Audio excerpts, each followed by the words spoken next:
pensais pas que je gratterais des petites barbichettes de tous les hommes que je verrais. Et en fait, c'est un des trucs que je préfère faire en lapin, donc voilà.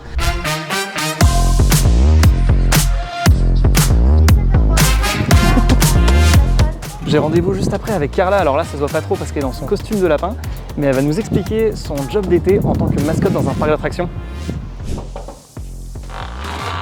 Salut Quentin, bienvenue dans la loge des lapins crétins. Je m'appelle Carla, j'ai 23 ans et je suis saisonnière sur la saison 2025 au Futuroscope.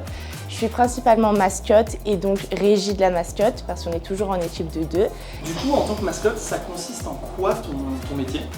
Donc il y a plusieurs parties du métier mascotte, c'est pas que d'être dedans et de faire le show.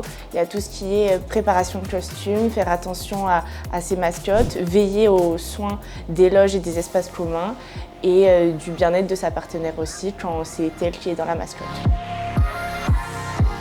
Là on est sur du 3-4 mois. Puisque en septembre, je reprends mes études.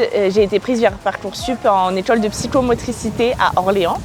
Et du coup, c'est histoire d'avoir la rentrée tranquille et d'avoir un mois un peu off avant la rentrée. T'es payé combien en tant que mascotte de lapin crétin ? Alors, si je suis en contrat, je suis payée un SMIC, donc dans les 1004-1005. Et si c'est vacation, donc ça va être plutôt de l'intérim, on va te donner un emploi du temps, mais ce ne sera pas du 35 heures, ça peut être un peu plus comme un peu moins. Ça va dépendre des horaires que tu fais. Un peu les inconvénients d'être une mascotte.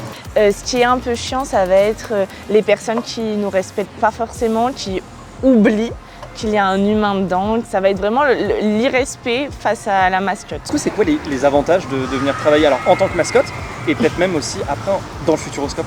À la débauche, on va faire un tour d'Objectif Mars. On a des glaces, on a des promotions sur pas mal de choses. Donc franchement, le cadre est plutôt sympa. Ce que j'ai appris, c'est le fait de oser. Donc au final, un petit peu de recul, un petit peu de moins de pression face au jugement des autres et une découverte un peu sur soi-même. Je pensais pas que je gratterais des petites barbichettes de tous les hommes que je verrais. Et en fait, c'est un des trucs que je préfère faire en lapin. Donc voilà.